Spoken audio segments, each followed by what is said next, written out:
Bom dia, meninos, tudo bem com vocês? Hoje a aula vai ser bem menor por causa dos trabalhos, tá bom? Essa semana toda as aulas serão reduzidas por causa do trabalho.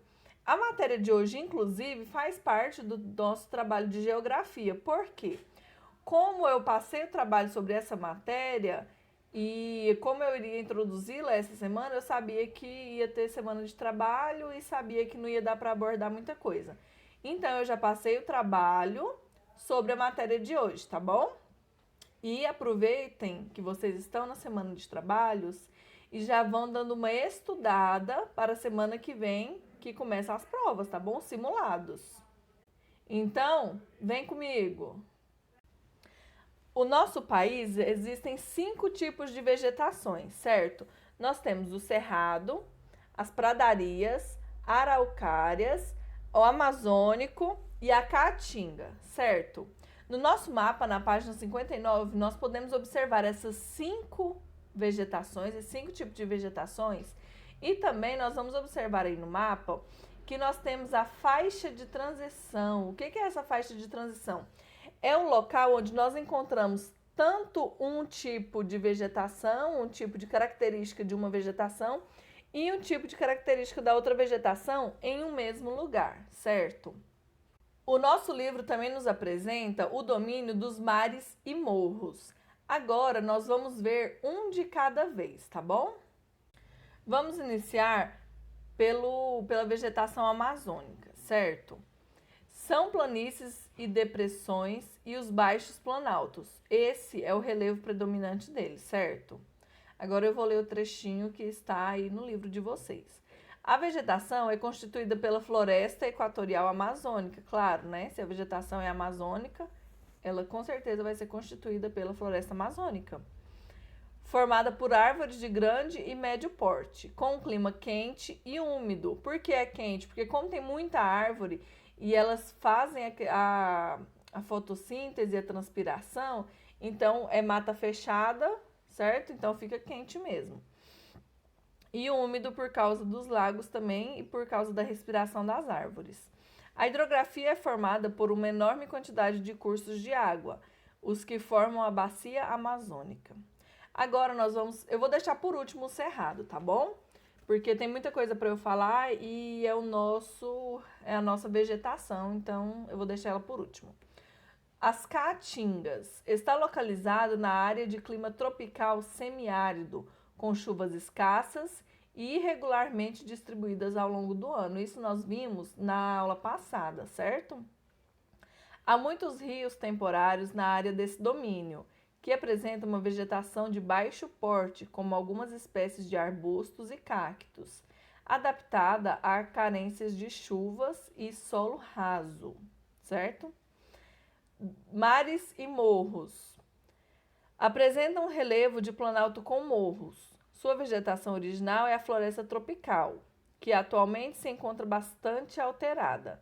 Segundo a organização SOS Mata Atlântica, restam 8,5% de remanescentes florestais, acima de 100 hectares do que existia originalmente. As remanescentes são as águas da enchente, são as águas que sobram quando chove, ok? Somando todos os fragmentos da floresta nativa dos mares e morros, de 3 hectares tem atualmente só 12,5% dessa floresta. Então já tem bem pouco dela, está bem escassa. Essa floresta apresenta plantas que se desenvolvem em clima úmido e uma das áreas mais ricas em biodiversidade, também ameaçada do planeta. Localizado na porção sul do país, não quer dizer que é só no sul, tá bom? Agora vamos falar da vegetação das araucárias, localizada na porção sul do país, certo? É lá onde tem os pinheiros que a gente conhece, tá? Vou ler um pouquinho para vocês. Esse domínio é caracterizado por plantas de diferentes portes, entre as quais se destacam as araucárias, que é uma espécie de pinheiro, certo? Adaptadas ao clima subtropical úmido. A floresta de araucárias também já sofreu grande devastação, restando apenas alguns pequenos núcleos da floresta original. As pradarias, também conhecidas como os pampas, certo? Vou ler para vocês um pouquinho sobre ela. Apresenta vegetação formada por poucas árvores, próximo ao leito dos rios e por gramíneas, ou seja, tem muita grama, certo? Nem sempre são gramas baixas, às vezes são gramas mais altas e às vezes mais baixas também. Cobre a área plana e as coxilhas do extremo sul do país. O que são coxilhas? Denominação dada no sul do Brasil às formas de relevo suave e onduladas, encontradas no domínio das pradarias, principalmente. Então, as coxilhas seriam os morrinhos mais ou menos assim, né? Vamos supor que aqui a gente tem um morro assim, mais íngreme. As coxilhas são os menorzinhos, esse daqui. A paisagem também apresenta banhados, ecossistemas alagados, onde são encontradas várias espécies de animais, ou seja, o solo é molhado lá, tá? Ele não é só úmido, ele é molhado mesmo. O clima subtropical apresenta chuvas distribuídas ao longo do ano e muito frio no inverno. Lá até chega, né, a GA. Agora, sobre as faixas de transição, tá? A Mata dos Cocais, situada entre o domínio amazônico e o domínio das Caatingas. Então, vamos lá. Domínio amazônico, muito úmido. Caatinga, muito seco, certo? Amazônia, norte, Caatinga, nordeste. Nela destacam-se espécies de palmeiras, como o babaçu e a carnaúba. São plantas, tá? Já o Pantanal apresenta uma vegetação bastante diversificada. Nele localizam-se campos inundáveis, vegetação de floresta tropical, equatorial e cerrado. O relevo é plano e o clima é quente, com uma estação seca e outra chuvosa, a qual faz transbordar os grandes e volumosos rios da região. Vocês viram que a gente tem o extremo aqui e o extremo aqui, tudo em um lugar só. Por isso que é a faixa de transição. Ela tem um pouco de cada, certo? Agora sim, vamos falar do cerrado, um dos mais importantes domínios de vegetação do nosso país, ok? Se encontra a maior parte no centro-oeste. Então vamos lá. Domínio do cerrado, o que predomina? A vegetação com o mesmo nome, certo? Ela cobre extensas áreas do Planalto.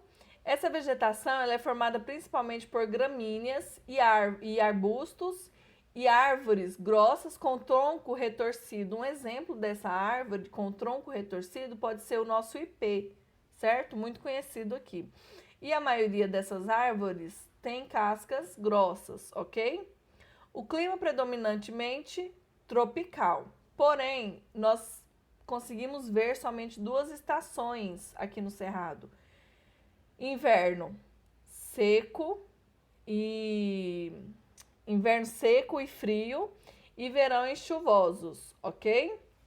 Nesse domínio localizam-se as nascentes dos principais rios de importantes bacias hidrográficas do país, como São Francisco, Paraná, o Araguaia e o Tocantins, certo? Cerrado também é chamado berço das águas por esse motivo, por causa das nascentes que se encontram aqui, certo? Outra bacia muito importante que passa pelo Cerrado é a bacia do Amazonas, certo? Agora, uma curiosidade sobre o nosso Cerrado, não tem no livro, mas eu vou falar para vocês. Ele está correndo grande risco de extinção e, por isso, ele é considerado um hotspot, certo?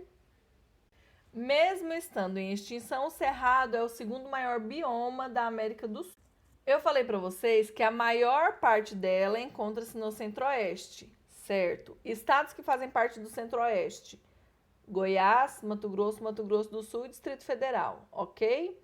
Agora eu vou falar para vocês outros estados que também têm uma parte de Cerrado nelas, ok? Nós temos o Tocantins, Minas Gerais, Bahia, Maranhão, Piauí, Rondônia, Paraná, São Paulo, ok? Além do Centro-Oeste, nós temos também esses outros estados que têm um pouco da vegetação do Cerrado. Cerrado também é conhecido como a savana, certo? Então, quando vocês ouvem falar da vegetação da savana, na maioria das vezes a gente escuta assistindo filme, né, americano, Mas o cerrado também é considerado como uma savana, certo? Porque só muda o nome de acordo com o país, mas a vegetação é a mesma. O cerrado aqui no Brasil, no nosso território nacional brasileiro, ele é composto de 22% de todo o território. Então, assim, por mais que a gente ache pouco, é muito, porque só de cerrado é 22%, os outros são bem menos. Porém, desses 22%, somente 8% que é preservado, certo? Que tem questão da reserva ambiental, de proteção legal, ok? Então, assim, é muito pouco ainda. Por que que o Cerrado é um hotspot? Porque ele corre risco de extinção. Qual o motivo dele correr o risco de extinção? A questão do desmatamento para as plantações agrícolas, certo? Plantações para vender para o exterior, na maioria das vezes, ok? Pela expansão da fronteira agrícola para a plantação voltada para a exportação. Então é isso, meninos, sobre a nossa vegetação. Encerramos o livro 1, tá, de geografia.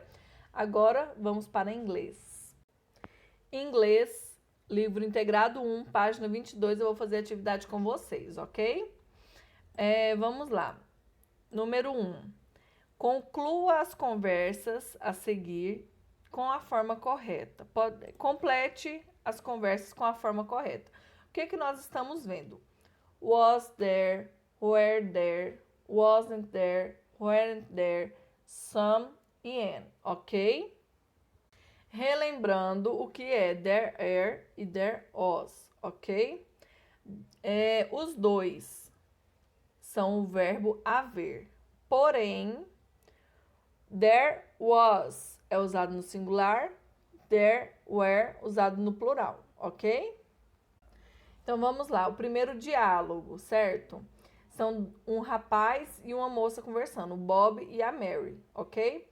O Bob fala, tananana, a party in the apartment upstairs last night.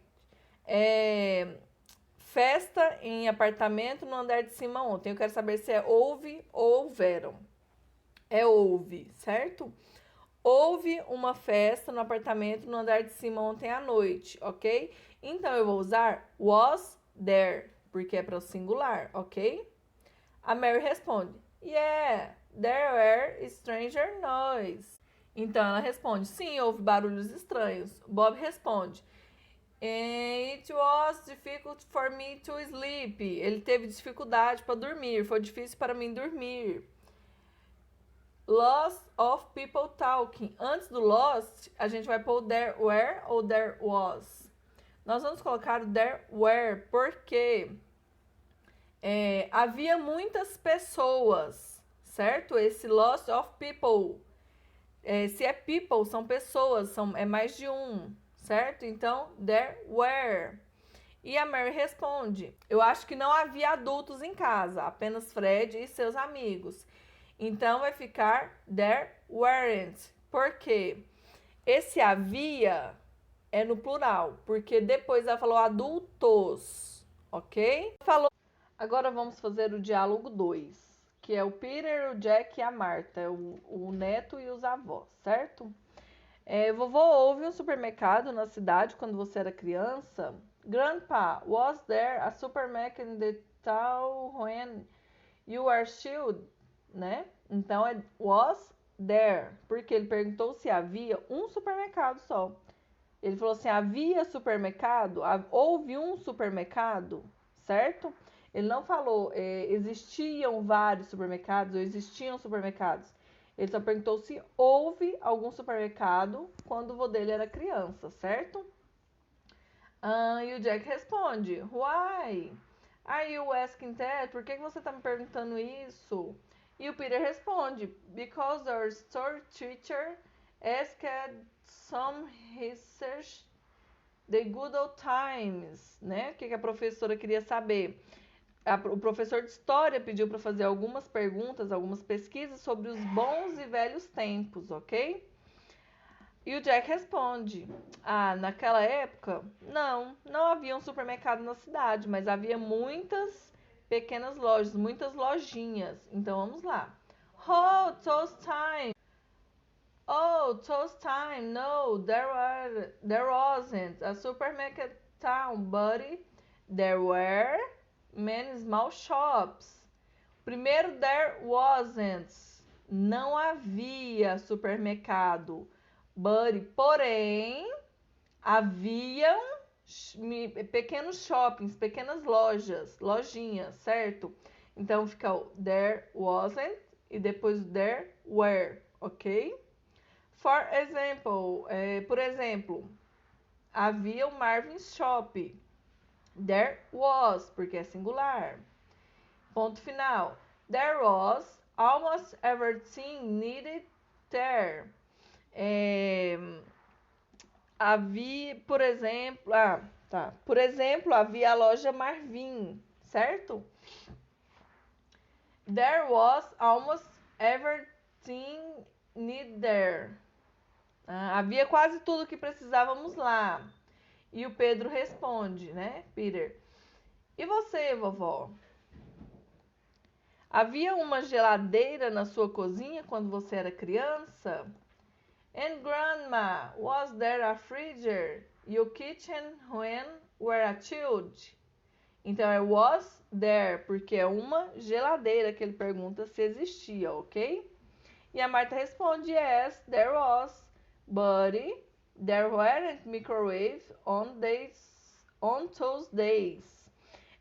Então a avó responde, sim, tinha, né? Sim, havia, mas não tínhamos o forno micro-ondas, né? Não havia forno micro-ondas. Então por isso que o primeiro é there was e o segundo there weren't, porque não havia fornos de micro-ondas naquela época, certo? Então a avó já antecipou uma resposta para uma futura pergunta do menino. Então ela falou que não haviam fornos micro-ondas, ok? E o Jack fala, você acha que a vida é mais fácil agora? Né? Jack pergunta. E ela responde, of course. Claro. Nowadays there are lots of modern equipments. Claro, hoje em dia existem muitos equipamentos modernos para nos ajudar. Então é there are, ok? Que é o existem. Agora são duas amigas conversando, a Ana e a Julia, ok? Ana pergunta, were there many people in the department store yesterday? Haviam muitas pessoas na loja de departamentos ontem? Então é were there, ok? Por causa da pergunta. Lembra que tem diferença entre pergunta e resposta. E a Julia responde, yes, there were. Sim, havia. Vocês viram que o there were e o were there mudaram de lugar. Porque é igual ao nosso porquê. Nós não temos 4 tipos de porquê. Na pergunta é de um jeito, na resposta é de outro, na pergunta no final é de um jeito, no meio da frase é de outro. Assim é o were there ou there were, ok? Na pergunta, o where vem antes do there e na resposta o there vem antes do where. E Julia responde, sim, houve. Yes, there were. E Ana pergunta novamente, houve uma venda? Was there a sale? Ela quer saber se teve alguma venda. E a Ana responde, no, there wasn't, ok? There wasn't, não havia, não houve. E a Ana pergunta novamente, por que as pessoas estavam lá então, né? And I heard the people there. E a Julia responde, porque havia palhaços brincando com as crianças, because there were clothes playing with the children, ok? Então, temos que lembrar que na pergunta, o were e o was vem antes, e na resposta, o there vem antes, certinho? Agora, uma parte bem gostosa do... Se a gente estivesse na escola, com certeza a gente ia fazer, que é o mousse de maracujá, que é muito fácil, tá? Se vocês quiserem fazer, fiquem à vontade. Se não fosse maracujá, eu ia querer provar, porém eu não tô comendo maracujá.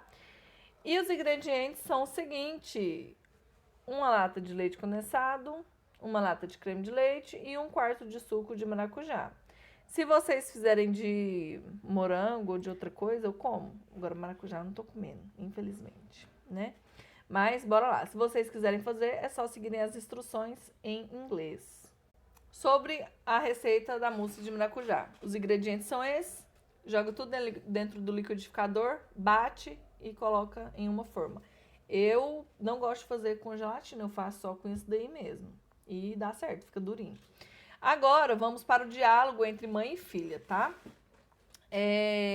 A menina fala, mãe, essa mousse de maracujá está deliciosa. Gente, só uma coisa. É esta mousse, tá? Não é este, é essa. É singular, tá bom? Pardon. Não é no singular, é no feminino, é a mousse. Por quê? Mousse é uma palavra francesa, ok? Que significa espuma. Então, vamos supor que a sobremesa chama a espuma. Então, é feminino, ok? Agora, vamos voltar para o inglês. Agora, nós vamos usar o some e o an, ok? Vamos lembrar o que eles são. Primeira coisa, revisão sobre some e an, certo? Vamos começar sobre some. Os dois, eles costumam andar juntos e confundir muita gente, certo? Então, pega o caderninho e anota o que eu vou falar agora, tá? O some, ele significa o quê? Um pouco de. Às vezes, algumas coisas incontáveis. Lembra que eu dei o exemplo de... Você pode passar um pouco de manteiga no meu pão? Que tanto? A gente não sabe, né? Só um pouco. Então, o some significa um pouco de, alguma coisa incontável. Porém, eu posso utilizá-lo também quando eu não quero falar o valor de algo ou a quantidade de algo. Como assim? Quantos jogos há no seu celular? Alguns, certo? Eu posso usar o some também para representar isso. Ou eu tenho alguns jogos no celular. I have some games on my phone, ok? E também em frase interrogativa para pedir ou oferecer algo a alguém. O exemplo, can I have some milk, please? Você pode me dar um pouco de leite, por favor? Can I have some milk, please? Perdão. Você pode me dar um pouco de leite, por favor? Não falou a quantidade, certo? Então, would you like some cans? Você gostaria de alguns doces? Também não falou a quantidade de doces, certo? Então, o some, ele é mais para algo incerto, certo? Ele representa alguns, um pouco de, ou então ele não especifica a quantidade. O and é mais tranquilo de trabalhar com ele, por quê? Na frase afirmativa, ele significa qualquer. Na frase negativa, ele significa nenhum. E na frase interrogativa, ele significa algum. Como que eu vou saber quando usá-lo? Um exemplo. I like Mexican food. Esse é o mesmo exemplo que eu dei na aula passada. Eu gosto de qualquer comida mexicana. I like Mexican food. Não é negativo porque eu não tenho um don't, certo? Agora eu vou dar um exemplo da frase negativa. I don't have any dogs. Eu não tenho nenhum cachorro, certo? Então, lá em cima ele estava para qualquer, aqui embaixo ele passou para nenhum, certo? Agora na interrogativa. Are and apples or they fried? Tem uma maçã na geladeira? Viu que tem alguma maçã na geladeira? Certo? Então, a gente tem que prestar atenção. Interrogativa, ponto de interrogação. Negativa, sempre vai ter o don't. Afirmativa, ele vai estar afirmando alguma coisa para vocês, certo? Então, vamos continuar essa conversa para a gente substituir com some e an, ok? E a menina fala para a mãe, né? Mom, this passion fruit mousse was delicious. Mãe, essa mousse de maracujá estava deliciosa. E a mãe responde, né? Com certeza estava. E foi muito fácil de fazer. It sure was and was very easy to make. E a menina responde, quais foram os ingredientes? What were the ingredients? E a mãe responde, deixe-me ver. Houve algum leite condensado, algum creme de leite e alguns sucos de maracujá, ou alguns maracujás, né? Misturei no liquidificador e coloquei na geladeira. A mãe responde: Let me see, deixe-me ver, né? There was some condensed milk, some dairy cream and some passion fruit. Então, essa fala da mãe, todos serão some, certo? Porque ela está algum, ela não colocou a quantidade certa, alguma quantidade, ok? E a garota fala: havia açúcar nele? E a mãe: Was there any sugar in it? Havia algum açúcar nele, né? E a mãe responde: não, não havia açúcar nessa receita, né? No, there wasn't any sugar in the recipe. E a menina responde: houve algum maracujá? Né? Perguntando para a mãe se tinha maracujá. Was there any sugar? Tá. Were there any passion fruit? Maracujá é passion, tá? E a mãe responde: não, também não havia maracujá, mas havia algumas sementes de maracujá para torná-lo mais atraente. Ela pôs somente o suco do maracujá e jogou algumas sementinhas lá para enfeitar. No, there wasn't any passion fruit either, but there were some passion fruit seeds to make it more attractive. Ou seja, ela colocou só o suquinho do maracujá e algumas sementes para ficar atrativo, né?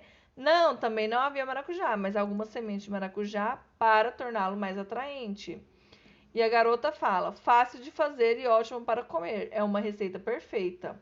Easy to make and great to eat. It's a perfect recipe, ok? Então, ficou assim: some, and, some, ok? A página 24 nós não vamos fazer, porque era para ser um jogo, tá? Da memória de uns zoológicos e vocês teriam que descrever esses animais. Então, vamos para a página 25, certo? O que vocês vão ter que fazer? Escrever sobre alguma visita no zoológico. Se você já foi ao zoológico, escreva a sua experiência nesse zoológico. Se você não foi ao zoológico, é para vocês olharem o mapa que tem aí, tá? Do zoológico que aquela outra pessoa lá do texto tinha ido, tá bom?